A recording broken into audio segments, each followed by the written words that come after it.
Hey everyone, welcome back to My Rising Rose with me, Jack Morgan. I'm a little bit groggy right now. I lay down to have a nap earlier, which I thought might be for like half an hour, and then ended up falling asleep for 3 hours. So I've woken up kind of groggy, but I wanted to create a video today for a few reasons. One's for some announcements, but another is because I got a message come through from one of the Dragon Medicine Live members about fear of death. And I thought the best way to answer that would be to channel probably the Black Dragon directly, because I'm sure this is something that we all have to some degree, and that the Black Dragon probably will have some really wise words for us.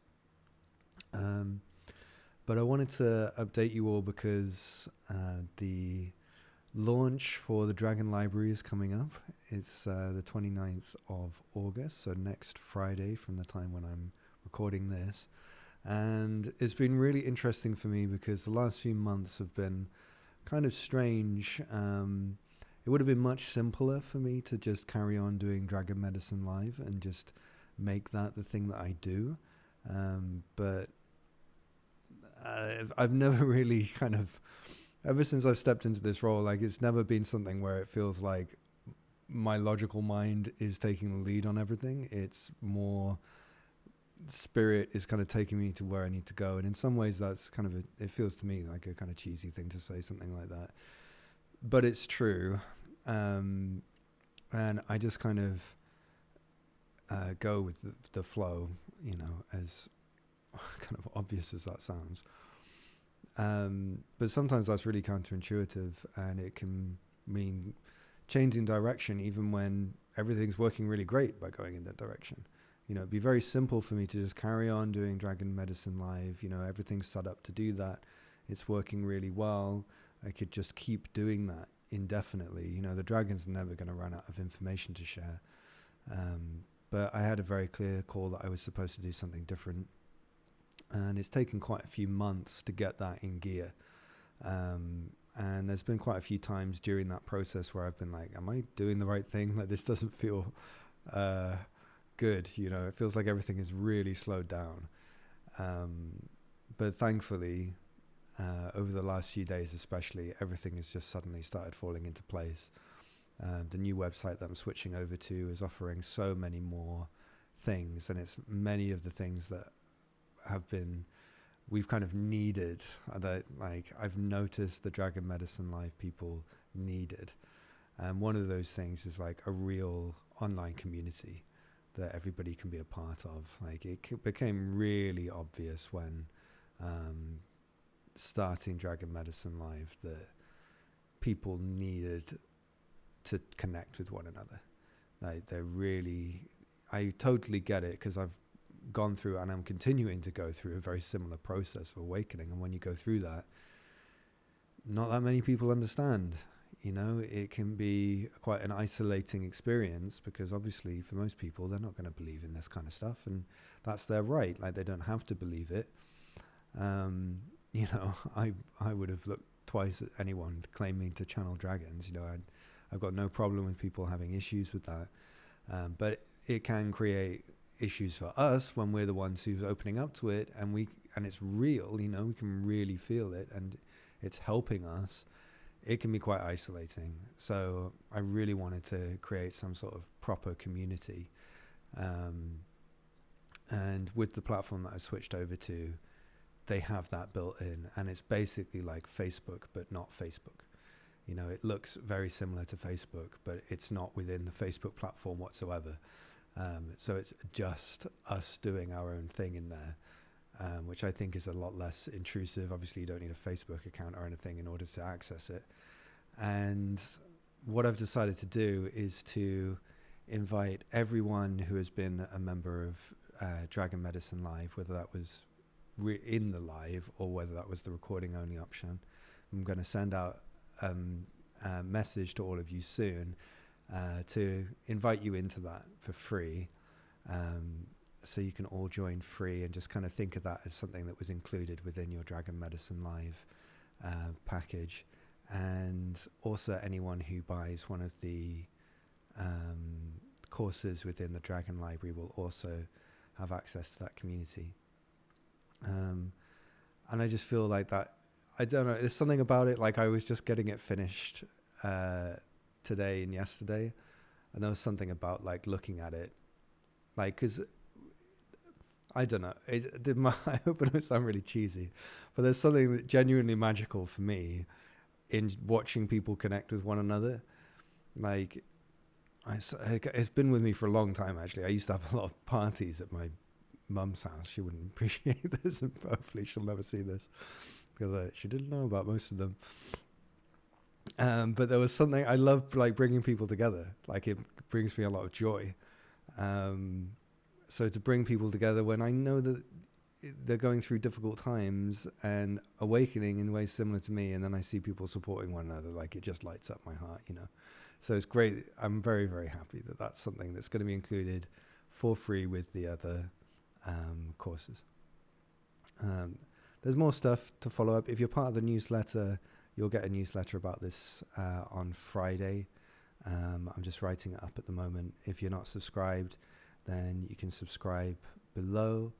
I'm going to include a special discount within the newsletter, just a big reveal. But so if you do want to make the most of that, then you can sign up. I think that's probably everything. I don't want to go too overboard with all of these different points, but there's going to be more updates coming soon as we get ready to launch next week. So the question for today is really, is how do I overcome the fear of death? And as I was setting up my little setup here,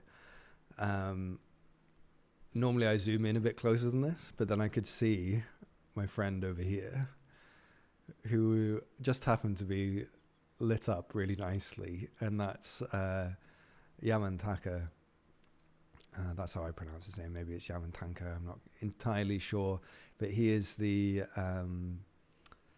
he's kind of like the underworld version of Manjushri, who's a well-known Tibetan deity of wisdom. So this is his kind of underworld form,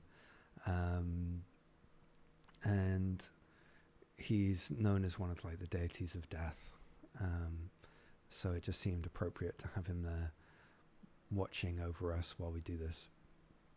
So I suspect I'll be channeling the Black Dragon. You'll probably already know because I will have put it in the title, but who knows? I'll bring them through, and the question is, how do I overcome the fear of death?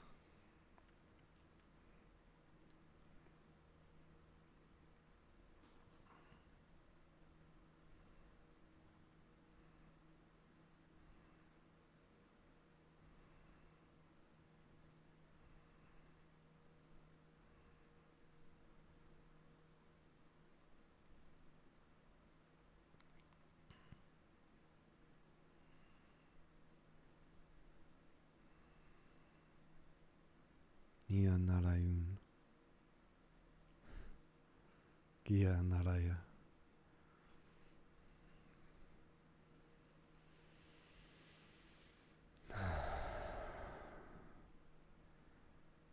Gia Narayu.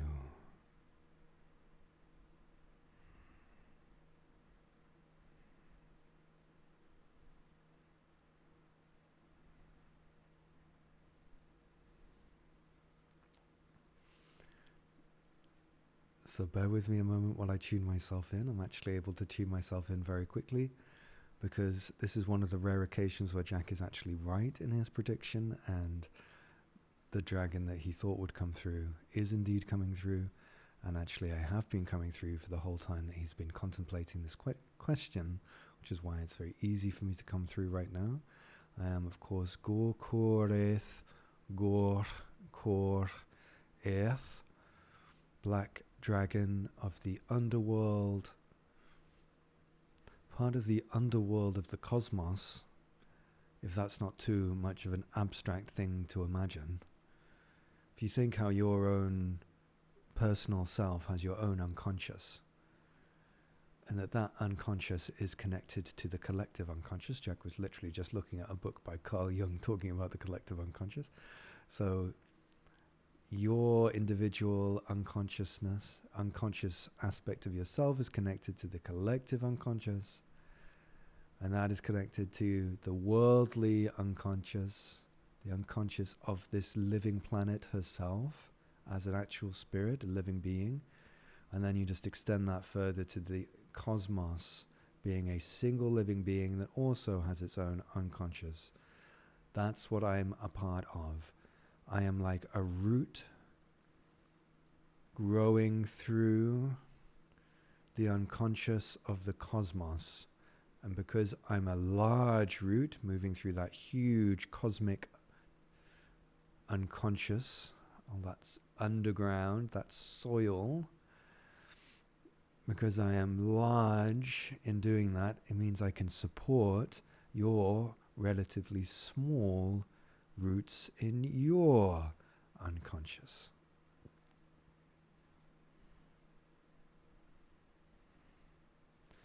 So I am Gorkorath, Black Dragon of the Rising Rose, part of the unconscious of the cosmos.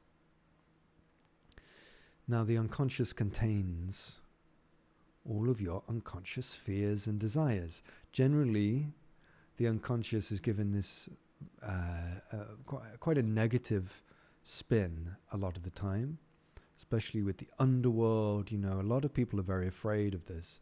And the reason you're afraid of it is because it's the place where you put all of your unconscious fears. So all the things that you don't want to be conscious of, you push down there, right? And that includes all of your fears, but it also includes your potential as a being. So all of the things that are amazing about you, that you are not yet ready to be conscious of, are also in there.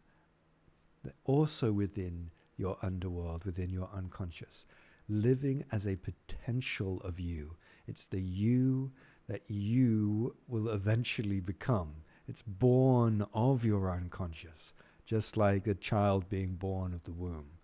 So try, I know it's easier said than done, but try to not be fearful of your unconscious, but rather see it as the place of your own potential. It's the birthplace of your own potential. That's a much friendlier way of relating to your unconscious than something that is purely just filled with fears and terrors and nightmares and all of these awful things. You know, there are just as many wonders in your unconscious as there are fears. So that's a very important point. And whether they are fearful or whether they are wonderful, both are seeds of your potential. Both are seeds of your potential. So let's just take a moment to be quiet together and let that sink in, because I've shared a lot of deep things there. Let's just take a moment to sit with that.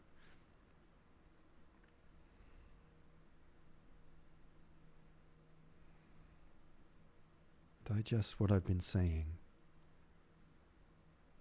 Yes, there are fearful things in your subconscious, but there are also wonderful things. And whether they seem good or bad, both are seeds to your potential.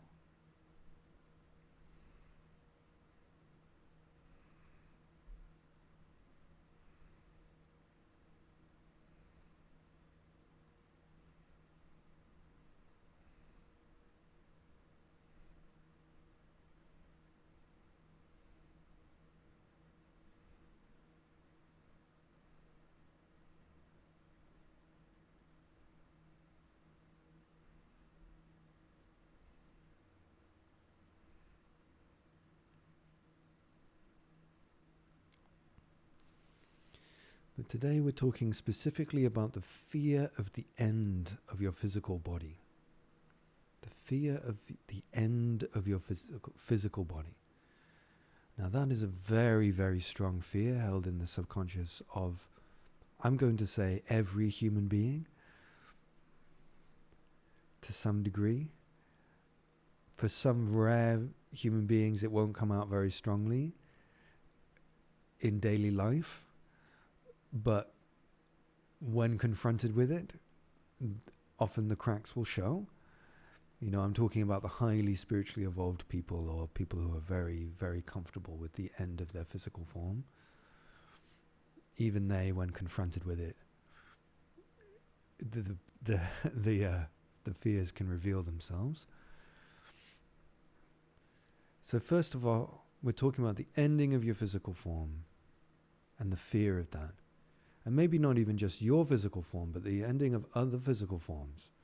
I'm using these words specifically because I don't want to use the D word, because saying that too many times may make this video not reach very many of you, unfortunately, because of the way that the algorithms work. So I'm going to say the end of the physical form, whether yours or others. So, of course, if you spent much time within spirituality, no doubt aware that the fear of the ending of the physical form comes from the fear of it forms from attachment to the body, but more strongly than that, from the perception that your body and you are separate from the rest of life. So you are perceiving your body and you as separate from the rest of life.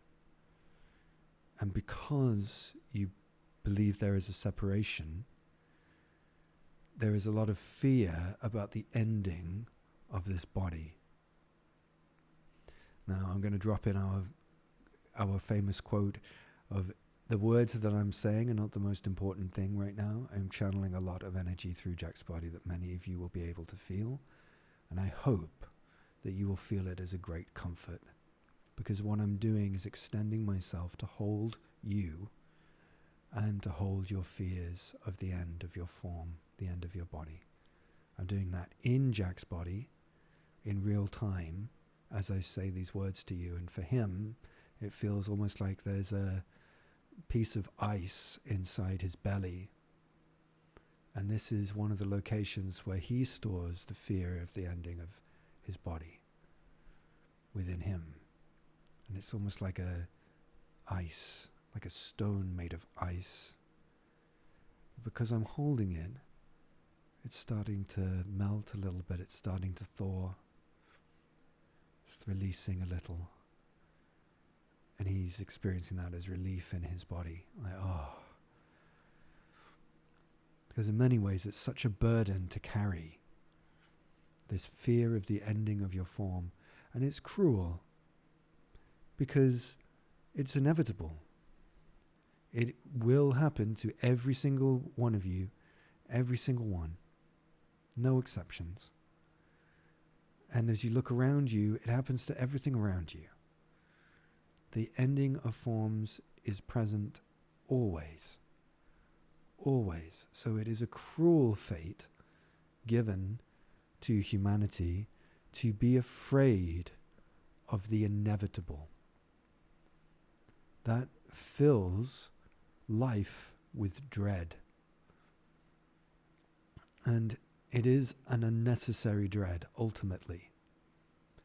Because the good news is that ultimately there is nothing to fear. I know it's much easier said than done, which is why I've chosen to use these words sometime into my monologue here with you. That, of course, when this particular body ends, you do not end. You do not end.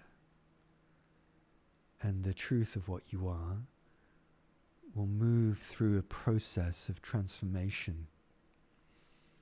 So you have not always been this body. It's a funny thing to think about, and I know many of you will have thought about it with past lives and different incarnations and all these different things, but to really, really let yourself sink into that realization, like you are you haven't always been this body. You are it now, and that's wonderful. As Jack's teacher used to say, you have never been seen before, and you will never be seen again in the whole of the universe. That is how precious you are. She used to say that often. But the same is true the other way around, in that you are only this body for this brief blink of the universe's eye. And before you were this body, you still existed. You have been other bodies here on Earth and in other places. More significantly, you are life itself. You are life itself. As Jack once read in one of Eckhart Tolle's books, death is not the opposite of life. Death is the opposite of birth. Life is present in both birth and death. And life is what you are and what you've always been. You are life wearing the mask of your current body. And you are the same life that I am wearing the mask of my current body.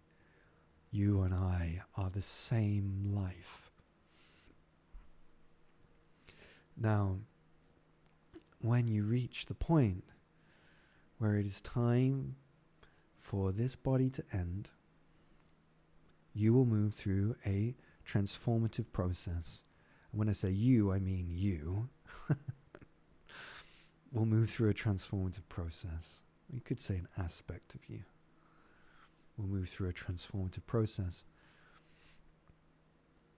and change, entering different realms of existence, many of which will be wonderful and miraculous beyond your wildest imaginings, where the knowledge of you, life's knowledge, your knowledge of yourself, will once again return to you, like someone with amnesia suddenly being cured, and you will simply know so much that right now you have forgotten. And so much of it is so wonderful, again, beyond your wildest imaginings. And from that new perspective, you will choose to create a new form, inspired by the wealth and beauty of your own knowledge and the miracle of what you are and what you are creating. So logically, it's easy to say these words and go, oh, logically, well, you should not be afraid, because it does not logically make sense, right? But if there's one thing that I hope we're all learning, it's that the body doesn't really understand logic in that same intellectual way, which is why I'm sharing energy with you more than anything else, because I'm speaking the language of the body to the body, right? The body understands the language of energy, direct transmission, which is why that is mostly how we work when we channel ourselves here. I want to hold the parts of you that feel fearful. That is the language the body understands. So let's just sit with that for a moment before I continue.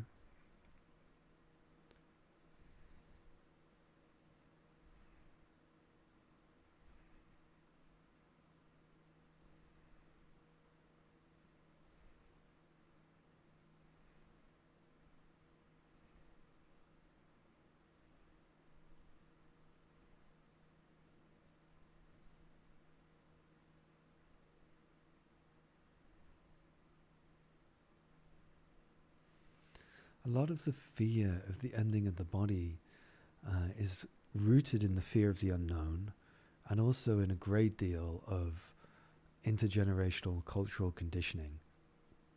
So for many of you, you've gone through a cultural conditioning within Christianity or other major religions, even if you aren't one in this lifetime, or your parents aren't even one, or maybe even your grandparents aren't even. The impact of these major religions in the biology of your forms is not to be underestimated. And many of you will know that the major religions have instilled a sense of fear into people for hundreds, if not thousands of years, about fearful afterlives. And it's hard for you all now in the modern age to really understand what a grip of terror that has been for many cultures for such a long time, and what that would have been like to live within such a culture, and the impact that that would have biologically on your body, which would then be passed down the generations through epigenetics. So the transference of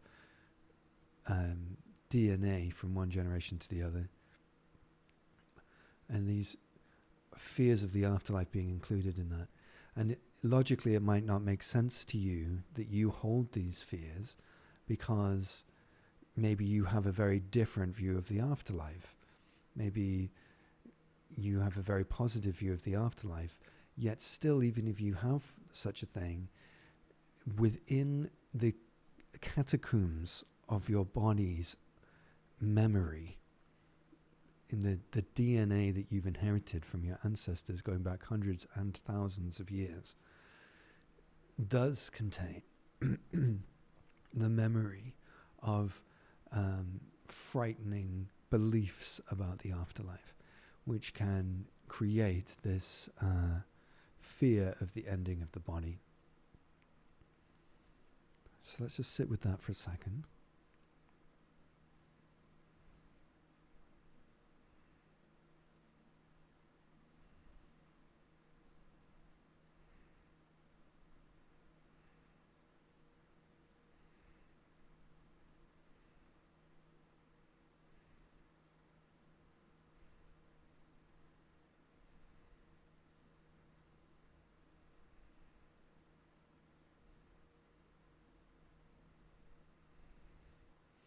And then you'll probably be asking yourself, okay, well, let's say that's true. What do I do about that? How can I be free of this thing, this weight, this burden that I have to carry?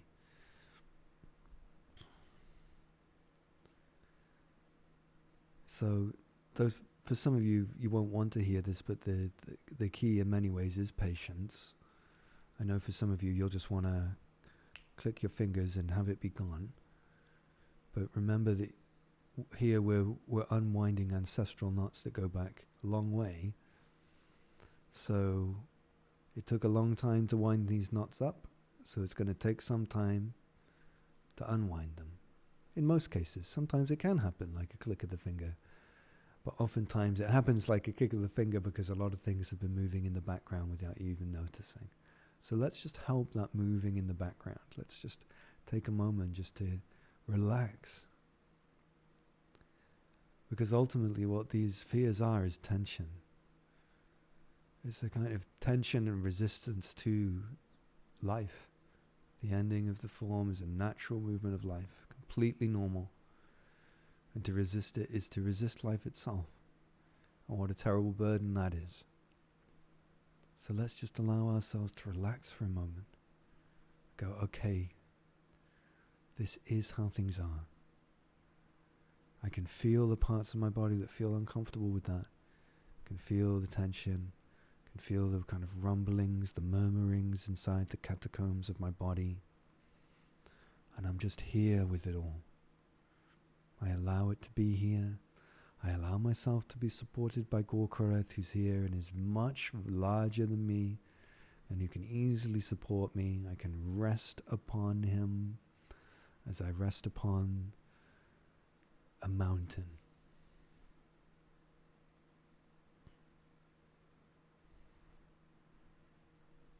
And if it feels too much for me to handle, I can Give it to Him. Let Him take it away.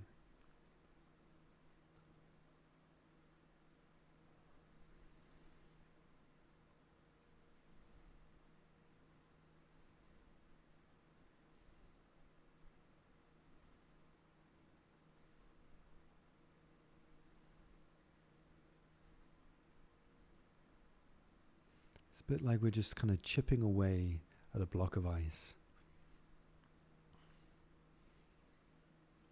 You know, and while you're chipping away at a block of ice, you can even sculpt it. You can be playful with it.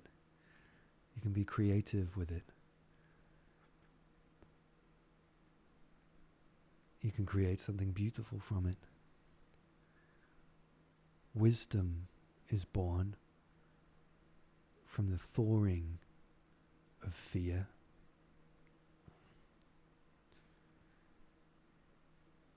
And by allowing yourself to be afraid and to meet your fear, you allow yourself to be born again from the womb of your fears. Like those fears are seeds within the earth, locked away and closed like a clenched fist, but which will inevitably open and sprout into new life, into your potential as a wise and loving being. Your fears are not your enemies. They are you in disguise. They are your wisdom. So allow them to germinate and be born again.